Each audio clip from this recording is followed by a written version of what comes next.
All right, thanks so much. Well, last week we started talking about where to invest your money in 2011. Stuart Welch is our advisor, our expert here, and he's going to talk about some of the other things. Good to see you. How are you? I'm delighted to be here. All right, where do you want to start? Well, where would you like to start? I don't know. You tell me. I understand. Let's talk about real estate first. All right, real estate. So real estate, real estate has had a big crush on it, and the question is what's going to happen going forward. And a lot of people invest in real estate through something called a real estate investment trust. It's an acronym REIT.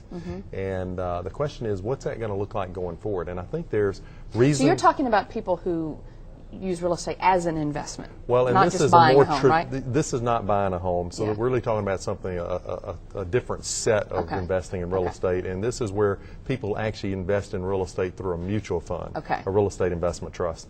And I think there's reason to be concerned for REITs, real estate investment trusts, that invest in commercial real estate in particular. And the reason is that in commercial real estate, typically, particularly on even smaller projects, when they create a loan, that loan is like it may be amortized over 20 or 30 years, but the loan has a balloon in 5 to 7 years. Isn't that what's got us into part of the problem? Well, what's happened is that in the height of the real estate, which was about 2006, there were all of these new loans, and all of those loans are about to renew, about to come due this year and next year.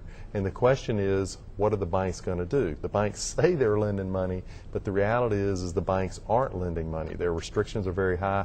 They're having a lot of regulation, and so and the values of commercial real estate have dropped because of lease payments have dropped. A lot of the tenants have gone in and renegotiated leases. Is it harder for people who want to go into business or buy commercial real estate to get those loans right now? It is.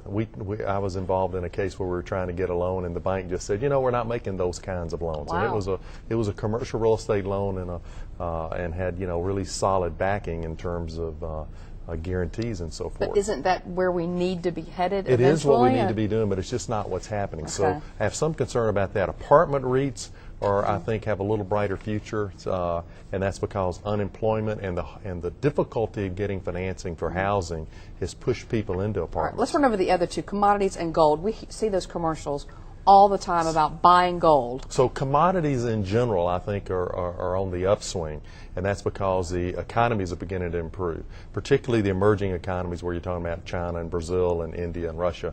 And so there's an ETF, and it's like an exchange-traded fund. It's kind of like a mutual fund called DBC. And it's a way to invest in that. Now, a subset of that is gold. And every time you turn on the TV, you're seeing these gold commercials. And the question is gold the place to be? Gold has risen 400% since 2000. Wow. The 20 years before that, it was flat on its back. You didn't earn a nickel. And gold is being driven by investor speculation, and I think it is a game of musical chairs.